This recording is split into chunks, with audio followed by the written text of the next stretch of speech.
నమస్కారం ETV news కి స్వాగతం ముందుగా ముఖ్యాంశాలు ఏపీలో గంజాయి డ్రగ్స్ కట్టడికి 100 రోజుల ప్రణాళిక నార్కోటిక్స్ కంట్రోల్ బ్యూరో ఏర్పాటు వారం రోజుల్లోగా అందుబాటులోకి toll free number Visakha MLC బరిలో టీడీపీ పోటీపై కొనసాగుతున్న సందిగ్ధత జిల్లా నేతలతో సుదీర్ఘంగా చర్చించిన చంద్రబాబు 6 సీనియర్లతో కమిటీ ఏర్పాటు తెలంగాణలో పెట్టుబడులకు ముందుకొస్తున్న అమెరికా కంపెనీలు హైదరాబాద్లో 3,350 కోట్లు పెట్టేందుకు అంగీకరించిన ఆర్ఎం ఈక్విటీ పార్ట్నర్స్ కేంద్రం నిబంధనల మేరకు ప్రాజెక్టుల్లో పూడికతీత తెలంగాణ మంత్రివర్గ ఉపసంఘం నిర్ణయం సమగ్ర నివేదిక ఇవ్వాలని అధికారులకు ఆదేశం 8 కొత్త రైల్వే లైన్ల నిర్మాణానికి కేంద్ర మంత్రివర్గం ఆమోదం 4,109 కోట్లతో మల్కాన్గిరి నుంచి భద్రాచలం మీదుగా నూతన మార్గం పారిస్ ఒలింపిక్స్ లో భారత ఖాతాలో 6వ పతకం రెజ్లింగ్ 57 కేజీల విభాగంలో కాంస్యం గెలిచిన అమన్ సహరావత్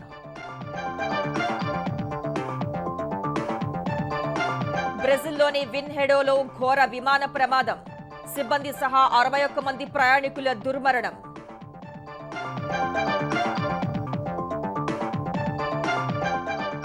అక్షర యాత్రలో నేటితో అర్ధ శతాబ్దం పూర్తి చేసుకుంటున్న ఈనాడు ప్రతి క్షణం ప్రజల పక్షాన నిలుస్తోందన్న చంద్రబాబు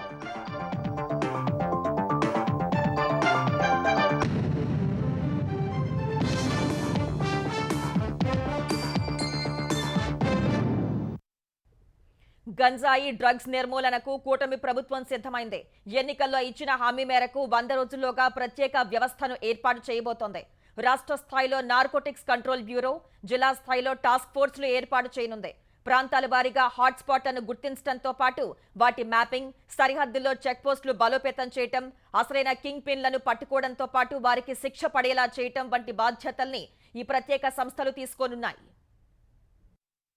వైసీపీ ప్రభుత్వ హయాంలో వీధి వీధికి వ్యాపించిన గంజాయి డ్రగ్స్ కట్టడికి ఆంధ్రప్రదేశ్ పోలీసు శాఖ కార్యాచరణ ప్రణాళిక సిద్ధం చేసింది రాష్ట్ర స్థాయిలో నార్కోటిక్స్ కంట్రోల్ బ్యూరో జిల్లా స్థాయిలో టాస్క్ ఫోర్సులు ఏర్పాటు చేయనుంది మత్తు పదార్థాల స్మగ్లింగ్ సరఫరా నిల్వ తదితర అంశాలకు సంబంధించిన ఫిర్యాదుల స్వీకరణ కోసం ఈ వారం రోజుల్లోగా ప్రత్యేక టోల్ ఫ్రీ నెంబర్ అందుబాటులోకి తీసుకురానుంది గంజాయి డ్రగ్స్ కు సంబంధించిన కీలక సమాచారం ఇస్తే వారికి నగదు బహుమానమిస్తారు టీడీపీ పాలనలో 2014-18 మధ్య 2,948 కేసులు నమోదు కాగా వైసీపీ హయాంలో 122% పెరిగి 6,560 కేసులు నమోదయ్యాయి మంత్రివర్గ ఉపసంఘం సిఫార్సుల ఆధారంగా డ్రగ్స్ కట్టడికి రానున్న 100 రోజుల్లో పోలీస్ శాఖ పలు వ్యూహాలు అమలు చేయనుంది గంజాయి సాగు సరఫరా నిల్వ వినియోగానికి సంబంధించిన కీలక హాట్స్పాట్లను జిల్లాల వారీగా మ్యాపింగ్ చేయనున్నారు వాటి ఆధారంగా ఆయా ప్రాంతాలపై నిరంతర నిఘా కొనసాగించి తనిఖీలు చేపట్టనున్నారు కేవలం గంజాయి డ్రగ్స్ కట్టడి కోసమే ప్రత్యేకంగా పనిచేసేలా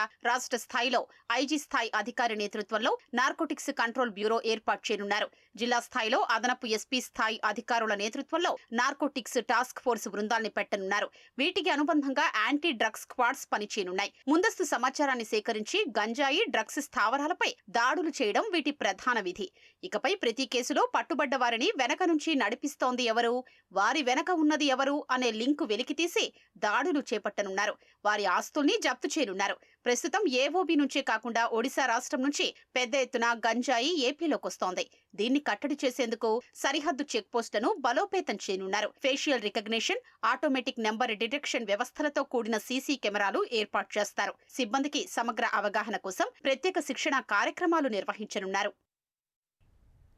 ఉమ్మడి విశాఖ జిల్లాకు సంబంధించి స్థానిక సంస్థల కోటాలో ఖాళీగా ఉన్న ఎమ్మెల్సీ స్థానానికి జరగనున్న ఉప ఎన్నికలో అధికార తెలుగుదేశం పార్టీ పోటీ చేస్తుందా అభ్యర్థి ఎవరు అన్న విషయాల్లో సందిగ్ధత కొనసాగుతోంది ఉమ్మడి విశాఖ జిల్లాకు చెందిన తెలుగుదేశం జనసేన భాజపా ఎమ్మెల్యేలు ఇతర ముఖ్య నేతలతో సీఎం చంద్రబాబు ఉండవల్లిలోని తన నివాసంలో సుదీర్ఘంగా చర్చించారు ఎమ్మెల్సీ ఎన్నికల్లో పార్టీ విజయావకాశాలు ఎలా ఉంటాయి స్థానిక సంస్థల ప్రతినిధుల్లో ఎంతమంది తెలుగుదేశం వైపు మొగ్గు చూపుతారు వంటి అంశాలపై వారి అభిప్రాయాలు తెలుసుకున్నారు పోటీపై జిల్లా ఎమ్మెల్యేలు నాయకుల నుంచి భిన్నాభిప్రాయాలు వ్యక్తమయ్యాయి జగన్ ప్రభుత్వం వ్యవహరించిన తీరుపై వైకాపా తరపున గెలిచిన స్థానిక సంస్థల ప్రతినిధులు కూడా తీవ్ర అసంతృప్తితో ఉన్నారని, అసెంబ్లీ ఎన్నికల ఫలితాల తర్వాత చాలా మంది ఎన్డీఏ పార్టీల వైపు మొగ్గు చూపుతున్నారని కొందరు తెలిపారు.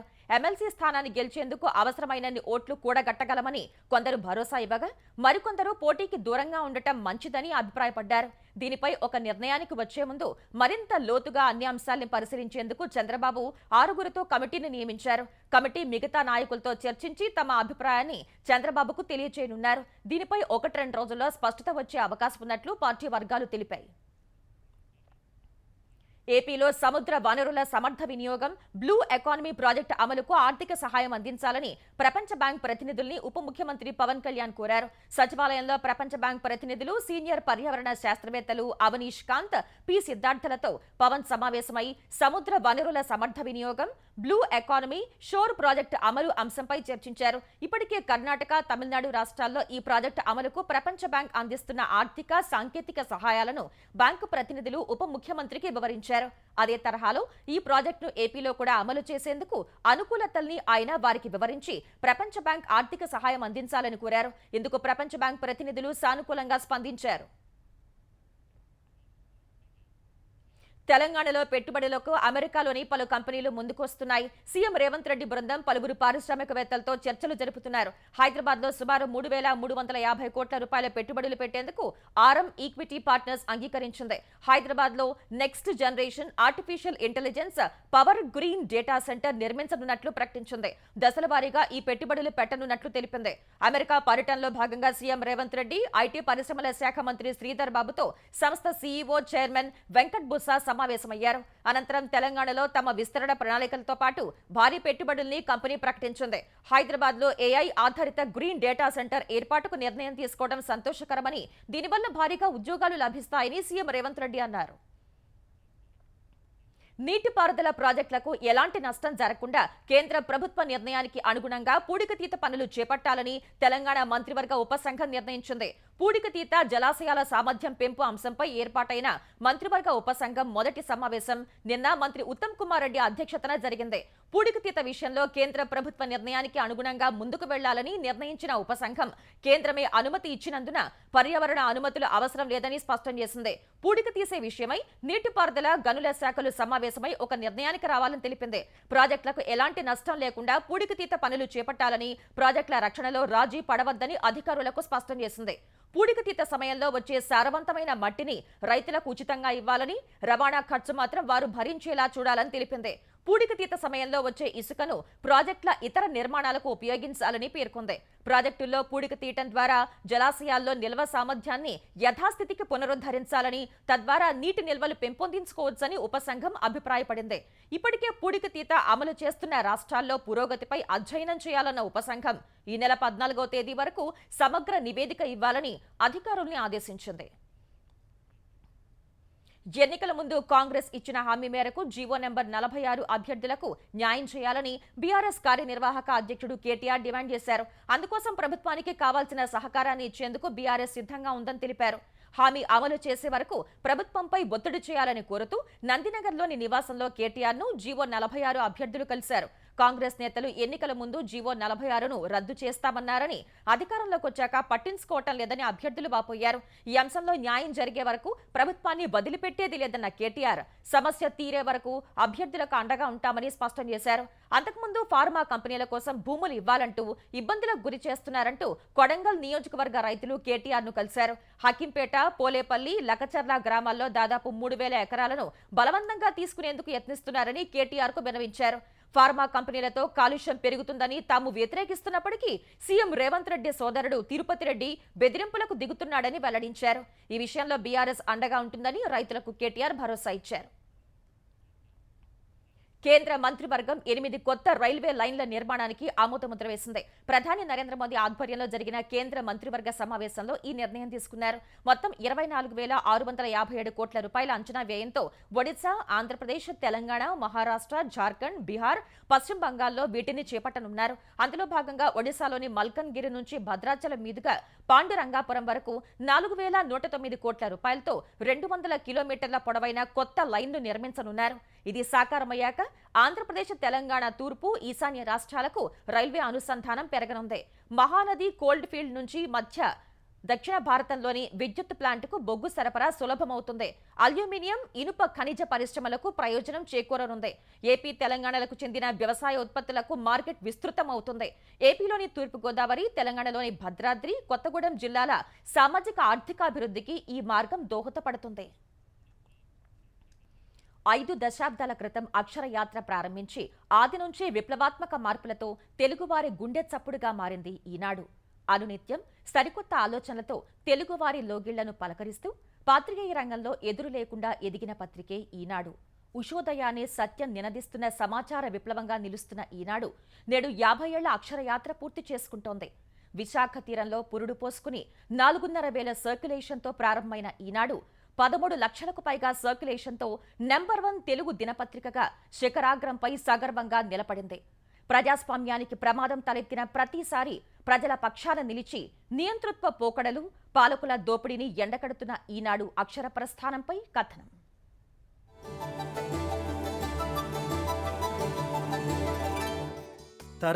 తరానికి ఆలోచన మారుతుంది.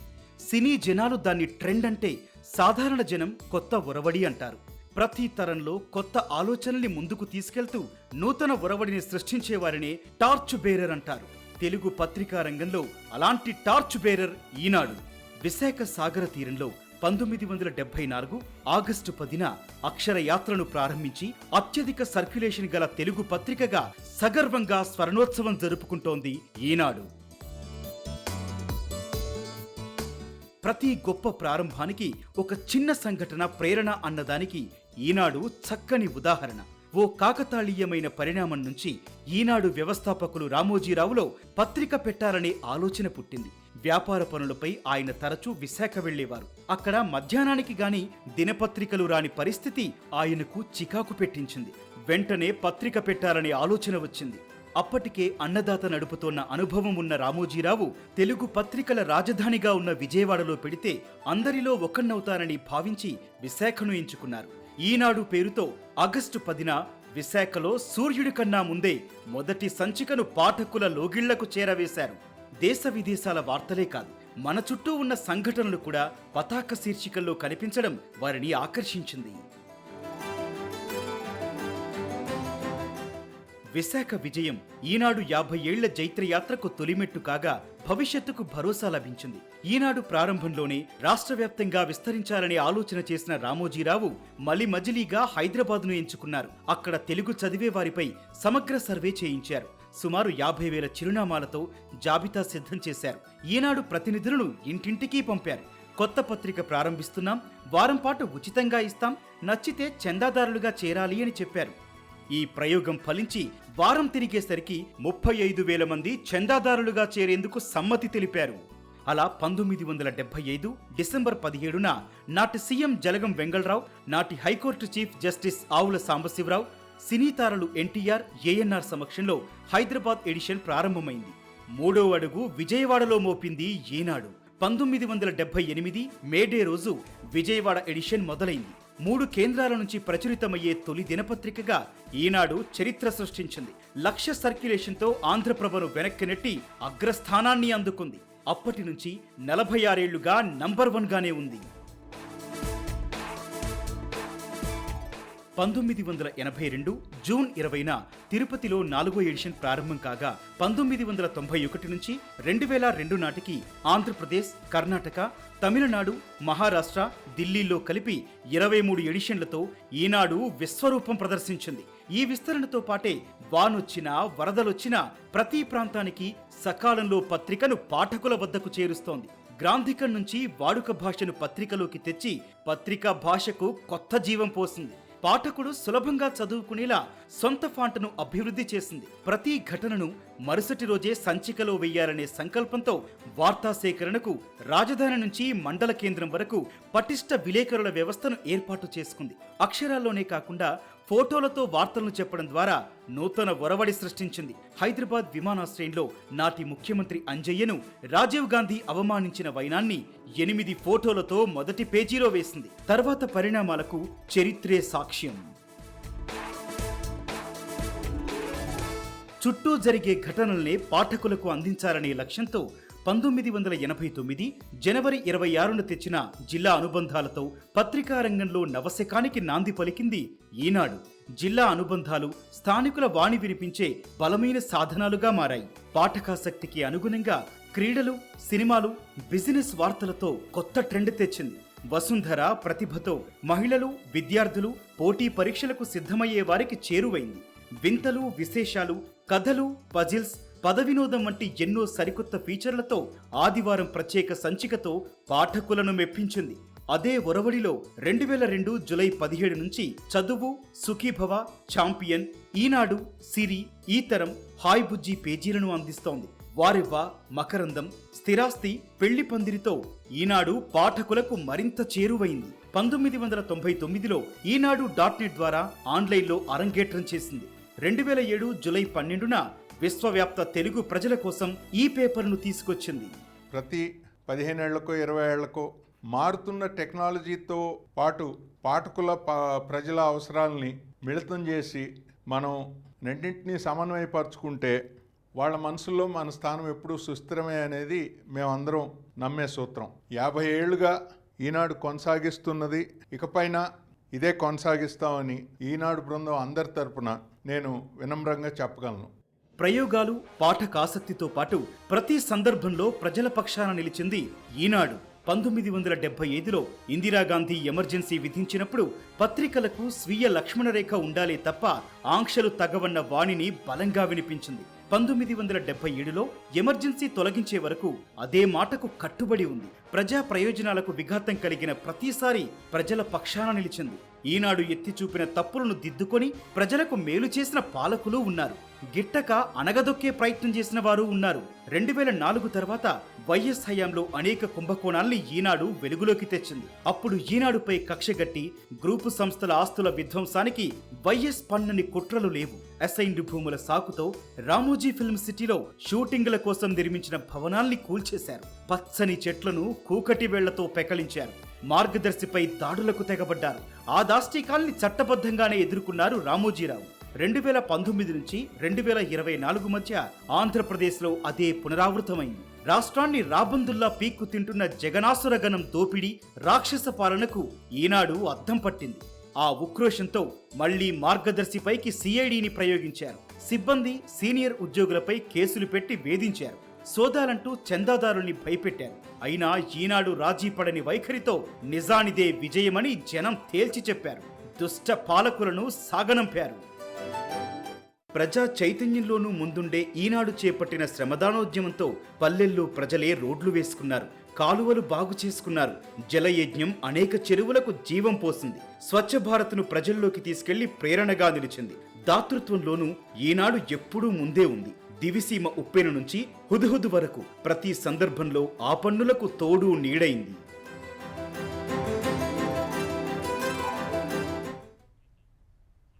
ఈనాడు దినపత్రిక 50 వసంతాలు పూర్తి చేసుకున్న సందర్భంగా సంస్థ కార్యాలయాలు స్వర్ణోత్సవ సంబరాలకు సిద్ధమయ్యాయి. తెలుగు రాష్ట్రాల్లోని యూనిట్ కార్యాలయాలు విద్యుత్ దీపాల కాంతులతో వెలుగులీనాయి. రామోజీ ఫిల్మ్ సిటీలోని ఈనాడు ప్రధాన కార్యాలయం విద్యుత్ దీపాల కాంతులతో దేదీప్యమానంగా వెలుగులీనుతోంది. విజయవాడ, గుంటూరు, ఒంగోలు, విశాఖ, తిరుపతిలోని ఈనాడు కార్యాలయాలు అందంగా ముస్తాబయ్యాయి. రంగురంగుల విద్యుత్ దీప కాంతుల వెలుగుల్లో ఈనాడు కార్యాలయాలు ప్రత్యేక ఆకర్షణగా నిలుస్తున్నాయి. హైదరాబాద్లోని ఖైరతాబాద్ ఈనాడు కార్యాలయం దీపాల దగదగలతో మెరిసిపోయింది. ఉప్పల్లోని ఈనాడు కార్యాలయం రంగురంగుల విద్యుత్ దీపాలతో కొత్త రూపు సంతరించుకుంది. కరీంనగర్, నిజామాబాద్, హన్మకొండ, సూర్యాపేట, మహబూబ్ నగర్, ఖమ్మం జిల్లాలోని ఈనాడు యూనిట్ కార్యాలయాలు రంగురంగుల విద్యుత్ దీపాలతో ప్రత్యేక ఆకర్షణగా నిలిచాయి.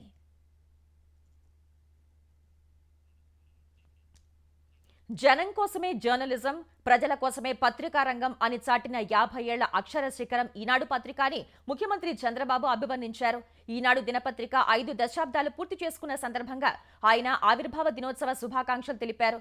తెలుగు ప్రజల జీవన విధానంలో భాగమైన అద్భుత ఆవిష్కరణ ఈనాడు అని కొనియాడారు. సమాజాన్ని జాగృత పరచడానికి, ప్రజల గళం వినిపించడానికి ఆవిర్భవించి దినదిన ప్రవర్ధమానమై వెలుగొందుతున్న ఈనాడు పత్రికకు స్వర్ణోత్సవ వేళ మనసారా శుభాకాంక్షలు తెలిపారు. అక్షర యోధుడు రామోజీరావు తెలుగు జర్నలిజంపై వేసిన తిరుగులేని ముద్ర ఈనాడు అని ఓ ప్రకటన ద్వారా చంద్రబాబు సందేశం పంపారు. విలువలు, విశ్వసనీయత, ప్రజల తరపున పోరాటం, తలవంచని నైజంతో నిత్య నూతనంగా అనునిత్యం ప్రజాహితంగా సాగుతున్న ఈనాడు దినపత్రిక తెలుగు జాతికి లభించిన ఆభరణమని కొనియాడారు. పత్రికంటే వ్యాపారం కాదని, మీడియా అంటే సమాజహితం అని నమ్మి ఆ సిద్ధాంతాన్ని 5 దశాబ్దాల పాటు ఆచరించింది కాబట్టి నేటికి ఈనాడు పత్రిక ఎవరు అందుకోలేని స్థాయిని చేరుకుందని ప్రశంసించారు. ఈనాడు పత్రిక తెలుగు నేల కీర్తి, దాని సృష్టికర్త రామోజీరావు ఎప్పటికీ స్ఫూర్తి అని చంద్రబాబు స్పష్టం చేశారు. పారిస్ ఒలింపిక్స్ లో భారత ఖాతాలో 6వ పతకం చేరింది. రెజ్లింగ్ లో భారత యువ రెజ్లర్ అమన్ సహరావత్ కాంస్య పతకాన్ని గెలుచుకున్నాడు. ఫ్రీ స్టైల్ 57 కేజీల విభాగం కాంస్య పోరులో ప్యూర్టోరికో రెజ్లర్ డారియన్ క్రజ్ పై 13-5 తేడాతో అమన్ ఘన విజయం సాధించాడు. తొలి నుంచి ఆధిపత్యం ప్రదర్శించిన అమన్ కీలక సమయంలో పాయింట్లు సాధించాడు. తొలి పీరియడ్ లో ప్రత్యర్థి డారియన్ క్రజ్ 3 పాయింట్లు పొందగా అమన్ 6 పాయింట్లతో ముందంజ వేశాడు. ఇక రెండో భాగంలో అమన్ ఏకంగా 7 పాయింట్లతో తిరుగులేని విజయం నమోదు చేశాడు. ఒలింపిక్స్ లో పతకం సాధించిన అతి పిన్న వయసు భారత అథ్లెట్ గా అమన్ రికార్డు సృష్టించాడు. ఈ ఒలింపిక్స్ లో రెజ్లింగ్ లో భారత్ కు ఇదే తొలి పతకం. ఈ గెలుపుతో ఇప్పటి వరకు భారత ఖాతాలో మొత్తం 6 పతకాలు చేరాయి. ఇందులో 1 రజతం, 5 కాంస్యాలు ఉన్నాయి. కాంస్య పోరులో అమన్ విజయం సాధించడం పట్ల ప్రధాని నరేంద్ర మోదీ అభినందనలు తెలిపారు. అమన్ అంకిత భావం, పట్టుదల స్పష్టంగా కనిపిస్తున్నట్టు తెలిపారు. ఈ ఘనతను దేశమంతా సెలబ్రేట్ చేసుకుంటుందని మోదీ పేర్కొన్నారు. బ్రెజిల్లో ఘోర విషాదం చోటు చేసుకుంది. 61 మంది ప్రయాణికులతో వెళ్తున్న విమానం కుప్పకూలటంతో అందరూ చనిపోయారు. వోపాస్ విమానయాన సంస్థకు చెందిన విమానం సావో పువాలోని అంతర్జాతీయ విమానాశ్రయానికి వెళ్తుండగా విన్హెడో ప్రాంతంలో కూలిపోయింది. విమానంలోని మొత్తం 61 మంది మరణించినట్లు వోపాస్ సంస్థ ధృవీకరించింది. విమానం ప్రధాన భాగం అగ్నికీలలో చిక్కుకున్న దృశ్యాలు అక్కడి స్థానిక మీడియా ప్రసారం చేసింది. ఆ ప్రాంతంలో దట్టంగా పొగ అలుముకుంది.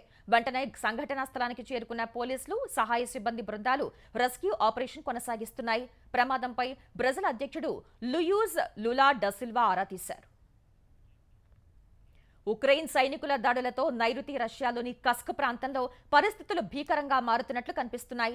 తాజా ఉద్రిక్తతల నేపథ్యంలో కస్క్లో అత్యయిక స్థితిని విధిస్తున్నట్లు రష్యా ప్రకటించింది. ఆ ప్రాంతంలో ఉక్రెయిన్ సైనికులు సమర్థంగా ఎదుర్కొనేందుకు అదనపు బలగాలు తరలిస్తున్నట్టు తెలిపింది. 100 మంది కీవ్ సైనికులు 4 రోజుల కిందట సరిహద్దును దాటి వచ్చి రష్యాలోని కస్క్లో బీభత్సం సృష్టించారు. వారిలో దాదాపు 100 మందిని ఇప్పటికే తాము హతమార్చినట్లు మాస్కో ప్రకటించింది. ఉక్రెయిన్ డ్రోన్లు రష్యాలోని లిపెట్స్క్ ప్రాంతంపై విరుచుకుపడ్డాయి. దీనికి ప్రతీకారంగా రష్యన్ బలగాలు ఉక్రెయిన్పై వరుస క్షిపణులతో దాడులు చేశాయి. ఓ షాపింగ్ మాల్ పై రష్యా క్షిపణితో దాడి చేసింది. ఈ దాడిలో 14 మంది మృతి చెందగా మరో 44 మంది తీవ్రంగా గాయపడ్డారని ఉక్రెయిన్ అధికారులు వెల్లడించారు.